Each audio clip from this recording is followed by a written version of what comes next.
조갑제 TV 시청자 여러분 안녕하십니까? 2022년 10월 5일 정오입니다. 어제 북한이 중거리 미사일을 발사를 했습니다. 이 미사일이 일본 영토를 지나가지고 태평양에 떨어졌는데 약 4,500km를 날아갔습니다. 최근에 발사한 미사일 중에서 가장 멀리 날아갔습니다.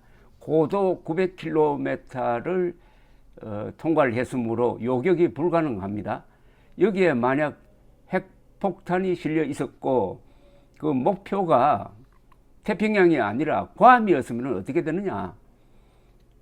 북한이 쏘는 미사일은 폭탄 달아서 날리는 미사일이 아닙니다. 그것은 핵폭탄 달려는 미사일입니다. 그 미사일에 통상적인 재래식 폭탄을 달아서 날려가지고는 그게 계산이 맞지 않습니다. 아파트 하나 무너뜨리려고 몇십억 달러를 투자했다는 이야기인데 그게 말이 됩니까? 그러니까 핵 미사일 공격 훈련이다 이렇게 보면 되죠. 거기에 우리 정부가 그동안에 너무나 밋밋하게 대응을 했습니다. 미국이 알아서 하겠지. 설마 김정은이가 속였느냐. 이런 심보로서 핵 민방위 훈련도 지금까지 안 하고 있습니다. 민방위 훈련은 매년 7번 하는데 1월, 2월, 7월, 12월을 제외하고 매월 15일에 하는데 핵 민방위 훈련을 죽으라고 하지 않습니다. 왜 안 하느냐고 물으니까 문재인 정부 때는 하면은 국민이 불안해진다라고 합니다. 아니 그러면 국민이 불안해진다고 대피훈련하지 않으면은 세월호 꼴이 나는 것 아닙니까?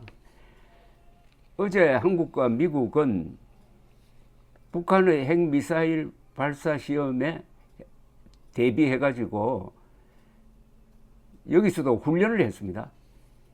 훈련을 했는데 여기 훈련에 좀 문제가 생겼습니다. 우선 어제 낮에는 F-16 전투기 4대 미 공군입니다. 한국 공군 F-15K 4대가 서해상의 직도 사격장에다가 가상 표적을 정해놓고 공대지 합동 직격탄 2발씩을 쏘았습니다. JDAM이라고 하는 이 폭탄은 아주 무겁습니다. 어떤 것은 한 1톤 가까운 것도 있는데 이거는 지하를 관통하고 해가지고 그 파괴력이 대단합니다. 그것을 발사해가지고 북한의 핵 미사일 발사 시험에 대응을 했는데 어제 밤에 좀 문제가 생겼습니다. 밤에는 중거리 탄도미사일 도발에 대응해가지고 동해상으로 강릉에서 연합 지대지 미사일 사격을 했다고 합동참모본부가 밝혔는데 그 중에 한 발이 현무2라는 탄도미사일이 발사 직후 바로 기지 내로 떨어지고 말았습니다. 다행히 천만다행으로 민가에 떨어지지 않아가지고 현재는 피해가 없는 것으로 보입니다. 얼마나 다행인지 모르겠습니다. 그러나 그 폭발음 때문에 강릉 시민들이 밤에 전쟁이 난 줄 알았다고 합니다. 이번에 쏜 것은 에이테크스 2발씩 모두 4발을 쏘았습니다.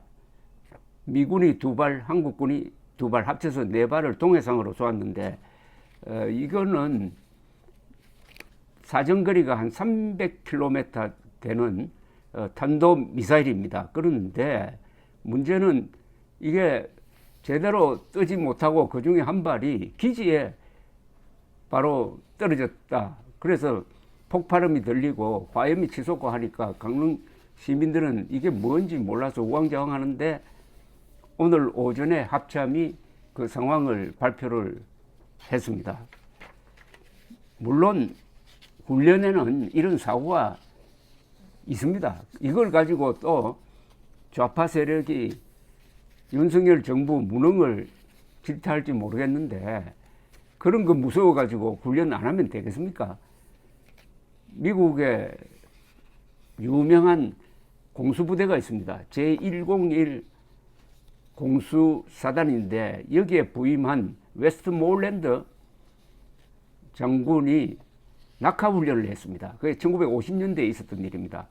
바람이 너무 불어가지고 땅에 떨어진 사병 7명이 그냥 휘말려가지고 죽고 말았습니다. 큰 사고죠. 그러나 그 다음 날에도 웨스트모레랜드 사단장은 훈련을 명령을 합니다. 그런데 이번만은 내가 제일 먼저 뛰어내리겠다. 그래서 사단장이 뛰어내려 보니까 바람이 그날 또 너무 불어가지고 이래서는 안 되겠다 해가지고 훈련을 중단시킨 적도 있습니다. 그렇다고 웨스트모레랜드 장군이 7명 죽은 데 대해서 책임을 졌느냐? 안 졌습니다. 이게 천재지변이다. 이렇게 된 겁니다. 그래서 그 웨스트모레랜드 장군이 나중에 월남전 때 주월 미군 사령관하고 그 뒤에 육군 참모총장까지 했습니다. 훈련에 따른 사고를 방지하면 좋겠지만은 불가피하게 일어날 때는 그것은 너무 떠들 일이 아니다. 이렇게 말씀드리고 싶습니다. 이스라엘 같으면은 이런 사고는 보도가 안 됩니다. 이스라엘에서는 지금도 군대가 언론 검열을 하고 있습니다. 언론 검열을 전담하는 부서가 있어요. 그리고 이스라엘 언론은 그 사람들하고 미리 협조를 합니다. 그래서 군내의 사고라든지 또는 그 사고로 유가족이 막 울고 하는 그런 장면은 안 내보내기로 이렇게 되어 있습니다. 왜냐하면은 이 전투는 군대가 합니다. 그러나 전쟁은 국민이 하는 겁니다. 요사이 전쟁은 군관민 일체가 되어야 하니까 사실은 우리나라 같은 특수사정에서는 국민들도 다 전원이 군인 될 준비를 하고 있어야 되고 그것을 깨우쳐 주려면은 민방위 훈련에 반드시 핵 미사일 대피 훈련을 해야 합니다. 15일이 다가오고 있고 아마 15일 전후를 해가지고 북한이 핵실험할 가능성도 있습니다. 이런데도 아직 민방위 훈련을 하지 않는데 핵 민방위 훈련을 하지 않는데 이게 문재인 정권 같으면은 그 속성상 뭐 그러려니 하겠지만은 정권이 바뀌었는데도 왜 핵 미사일 대피 훈련을 하지 않는 겁니까? 핵 미사일 대피 훈련을 해야 우리 국민들이 북핵 문제는 우리 곁에 있는 위험이다. 명백하고 현존하는 위험이다 하는 것을 체감할 것 아닙니까? 이게 윤석열 대통령 지지율을 높이는 방향으로 작용할 거라고 생각합니다. 우리 국민들이 자주국방 의지를 포기하고 그 다음에 연동돼 가지고 자유통일 의지도 포기를 하니까 죽고 사는 문제에 대해서는 무관심하고 먹고 사는 문제, 어떻게 하면 잘 먹고 잘 살 거냐 하는 데 대해서 집중 관심을 쏟다가 국민도 타락하고 정치도 이 지경 된 것 아니겠습니까? 제발 핵 미사일 민방위 훈련을 할 것을 국민의 한 사람으로서 강력하게 요청하는 바입니다. 감사합니다.